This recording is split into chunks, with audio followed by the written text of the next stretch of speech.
Ya teman-teman, kembali lagi sama saya. Di sini saya akan merakit PC lagi dengan harga 6,5 juta.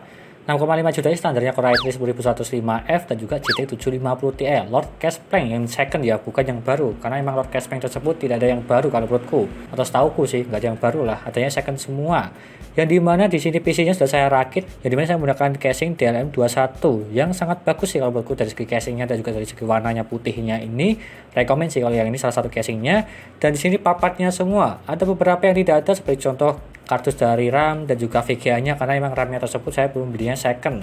Dan di sini PC-nya dan full RGB kalau menurutku. Dari segi fan-nya di bagian sini ada full semua, kepakai semua, dan juga di bagian CPU cooler-nya ada RGB-nya. Dan bisa dibilang ini low budget sih untuk saat ini, harga 6,5 juta. Sebelum selanjutnya untuk apa aja part-partnya di sini dan juga mereviewnya, jangan lupa klik subscribe dan memang pojok kanan bawah tuh ya, tinggal diklik seperti itu. Yang pertama saya menggunakan Core i3 10105F yang ada di sini. Kenapa saya memakai ini terus dari kemarin rakitannya itu? Ya karena memang ini paling rekomend sekali sih Core i3 10105F maupun 1100 lah. Tapi dari segi 1100 dengan 105F sih ya terpaut sedikit sih dari segi harganya.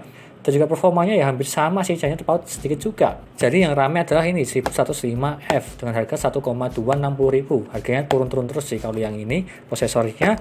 Jadi silahkan beli aja, sangat rekomend sih untuk saat ini. Selanjutnya saya menggunakan mobunya ini MSI B560M A Pro, yang dimana kenapa saya memilih ini, karena dari segi usernya dia tuh pengennya yang ada heatsinknya. Meskipun saya tidak menggunakan NVMe di sini, katanya sih ke depannya supaya bisa upgrade lah ke NVMe. Jadi untuk jaga-jaga untuk upgradable ke depannya, saya memilih yang ini aja B560M yang ada heatsinknya tambahan yang lumayan sih kalau buatku untuk mendingan NVMe. Yang dimana ini dengan harga 1.150.000 ya, yang seperti ini. Murah sih kalau menurutku yang ini. Selanjutnya saya menggunakan RAM, dan RAM saya menggunakan Corsair LPX yang 8 RGB lah, yang paling dasarnya lah yang ada di sini berwarna merah. Tadi tidak ada RGB-nya. 2x4 GB dengan harga 500.000. Itu second ya, tapi garansinya DTG itu lifetime, jadinya aman sih kalau menurutku. Membeli baru maupun second jadinya aman-aman aja kalau menurutku. Mungkin dari segi kebersihan sih, kalau yang baru kan pasti bersih ya. Kalau yang second kadang ada yang bersih, kadang ada yang kotor. Kalau yang itu agak kotor sedikit sih, tapi nggak masalah, yang penting fungsinya normal. 2x4 GB dengan kecepatan 2400 mHz. Selanjutnya saya menggunakan GTX 750 Ti yang mereknya Zotac di sini dengan harga 1.750.000. Kenapa sangat mahal sekali? Emang pada naik-naiknya untuk VGA saat ini, second maupun baru. Lord Cashplank emang sangat naik sih kalau menurutku, jadinya ya seperti itu harganya ada di sini semua. Untuk VGA sementara sih kalau menurutku kalau yang ini ya, karena kedepannya kalau misal sudah normal tinggal Anda beli yang baru. Selanjutnya saya menggunakan ini CPU coolernya Jonespo CR1200 untuk pendinginan Core i3 10105F. Kalau mau pakai ini ya standar sih kalau menurutku, cukup bagus lah kalau menggunakan ini 2 pipa, dan juga dia tuh ada RGB-nya, estetikanya lah sangat bagus sekali sih dengan harga 160.000 untuk mendinginkan Core i3 10105F. 2 pipa cukup sih kalau menurutku. Kalau ingin lebih bagus ya 4 pipa lah standarnya lah, tapi 2 pipa sudah sangat cukup kalau Core i3 ya. Kalau Core i5 ya 4 pipa sih minimalnya ya, intinya seperti itu. Selanjutnya saya menggunakan SSD ini 120GB RX 7 Cyclops dengan harga 220.000. Ini paling murah dan juga bagus sih kalau menurutku. Reviewnya sudah ada di video sebelumnya kalau yang ini ya SSD RX 7, dan juga rekomend sih kalau menurutku dengan harga murah. Selanjutnya untuk hard disk saya menggunakan 500GB, sudah tertancap di bagian dalamnya situ. Tidak kelihatan sih karena bagian atasnya tersebut dia tuh tertutup semua, tidak ada lubang-lubangnya. 500GB mereknya WD dengan harga 180.000. Itu second ya, bukan baru. Dan nanti kita akan lihat aja apakah bagus atau tidak dari segi HD Sentinel-nya yang second. Selanjutnya saya menggunakan ini power supply-nya Aerocool United Power 500W. Ini juga rekomend sih kalau menurutku, karena saya itu sudah memakainya berulang-ulang kali, dan juga rekomend dengan harganya juga. Kalau menurutku yang ini lebih mending ke maksimal 1060 sih, atau 1650 super, maksimal di itu aja. Kalau ingin lebih silahkan cari yang lebih bagus lah, yang 80 plus bronze maupun yang gold, yang 550 maupun yang 600W. Tapi untuk sementara pakai ini juga sangat bagus sekali kalau menurutku, United Power 500W Aerocool. Selanjutnya saya menggunakan casingnya ini Drag Flash Aigo DLM21 Mesh, yang dimana sudah ada di sini dengan harga 600.000 dan juga berwarna putih. Ini tuh casingnya MATX ya, bukan ATX. Kalau mau punya kalian panjang tidak bisa memakai yang ini. Ini cuma serinya MATX berwarna putih, simple dan juga bagus kalau menurutku. Untuk reviewnya paling ya besok-besok ada sih kalau review casingnya ini. Dan selanjutnya saya tambahan menggunakan ini PC Cooler FX 120 strap 3 ini ya. Saya membelinya 6, di bagian depan 3, di bagian atas 2, 1 di bagian belakang, supaya full RGB lah, meskipun tidak bisa diatur untuk RGB-nya.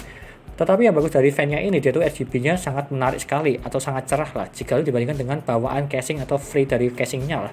Jadi ini rekaman juga untuk yang kalian suka RGB-RGB-an dengan harga murah. Satunya 40.000 kalau yang ini. Beli 6 ya 240.000 lah untuk totalnya ini. Dan semua sudah saya sebutkan dan total harganya 6,5 juta. Hampir sedikit sih, pokoknya 6,5 juta lah, hampir lah. Sangat rekomen untuk saat ini sih, yang dimana menggunakan Core i3 115F dan juga GTX 750 Ti. Ya seperti itu aja untuk penjelasannya semua, dan kita lanjutkan saja untuk mereviewnya dari segi gaming dan juga yang lainnya lah. Yo!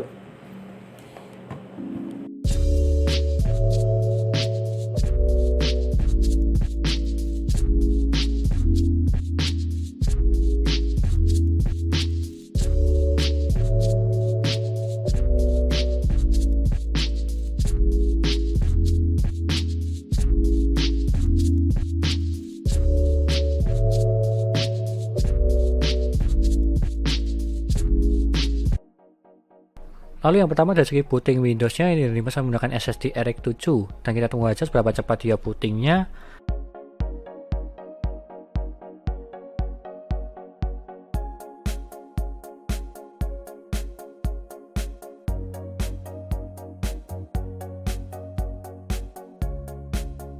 Dan dia mendapatkan 18 detik terbilang cepat kalau yang ini, karena standar SSD SATA 3 yaitu di 25 detik, kalau yang ini 18 detik terbilang cepat.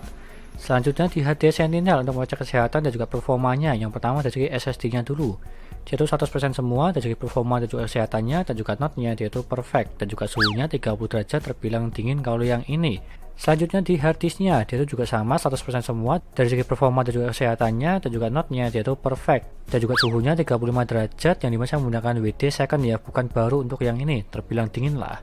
Selanjutnya di Crystal Disk Mark, yang bisa menggunakan SSD RX 7, dan dia untuk kecepatannya mendapatkan 302 untuk membacanya dan juga penulisnya 87. Terlihat sangat aneh juga kalau yang ini, sangat jomplang lah. Dan jika kita bandingkan dari segi yang tertulis di dalam websitenya, dia itu uploadnya 550/470.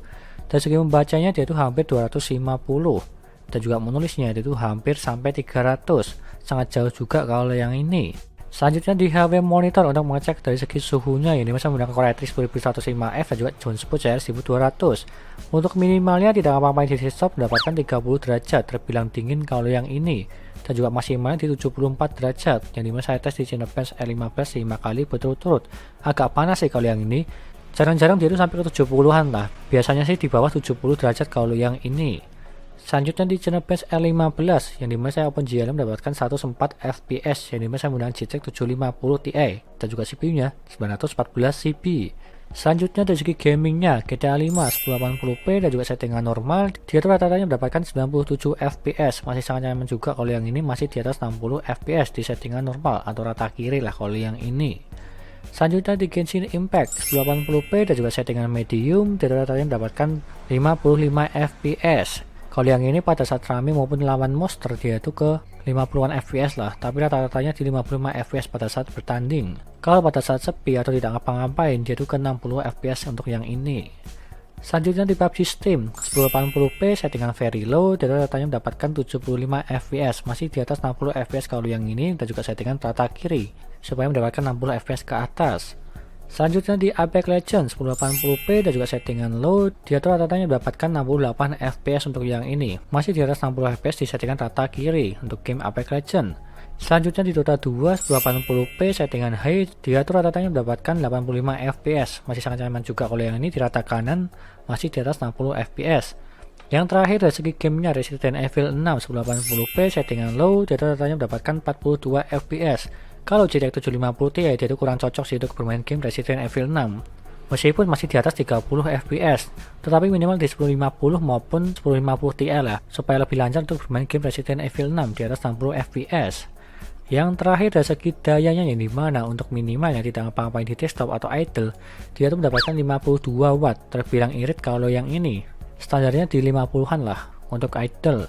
Dan juga maksimalnya mendapatkan 141 watt, yang dimana saya tes di Resident Evil 6 1080p settingan low, tapi lebih ke rata-rata ke 130 120 lah, rata-ratanya seperti itu. Salah satu contoh bermain gamenya ini. Dan kesimpulannya, dengan harga 6,5 juta, tapi kalau sekarang sih bisa ke 6 jutaan lebih sedikit ya, yang dimana paparnya tersebut yaitu dibuat pada saat bulan Desember, atau bisa dibilang pertengahan Desember lah. Seperti contoh Core i3 Gen 10, di sini tuh 1.260.000, kalau sekarang sih ya di 1.150.000 lah, turun 100.000 lebih sedikit, dan juga dari segi VGA-nya turun sedikit juga, dan juga beberapa part yaitu hampir-hampir sama sih, kurang lebih seperti itu. Maka dari itu agak berbeda sedikit, lebih murah sekarang daripada yang dulu dari segi harganya. Dan juga PC-nya itu rekomen lah, termurah untuk gaming maupun editing, yang dimana menggunakan Core i3 Gen 10 dan juga GTX 750 Ti untuk VGA sementara. Intinya seperti itu, dan juga semua listnya ada di sini, dan juga semua linknya ada di deskripsi. Tinggal beli aja jika kalian berminat untuk yang ini. Sekian dari saya, terima kasih sudah menonton, dan juga jangan lupa like dan subscribe, dan nantikan video lain yang merakit PC Intel maupun AMD gaming maupun editing, dan juga jangan lupa share ke teman-teman kalian yang ingin rakit PC, dan terima kasih sudah menonton.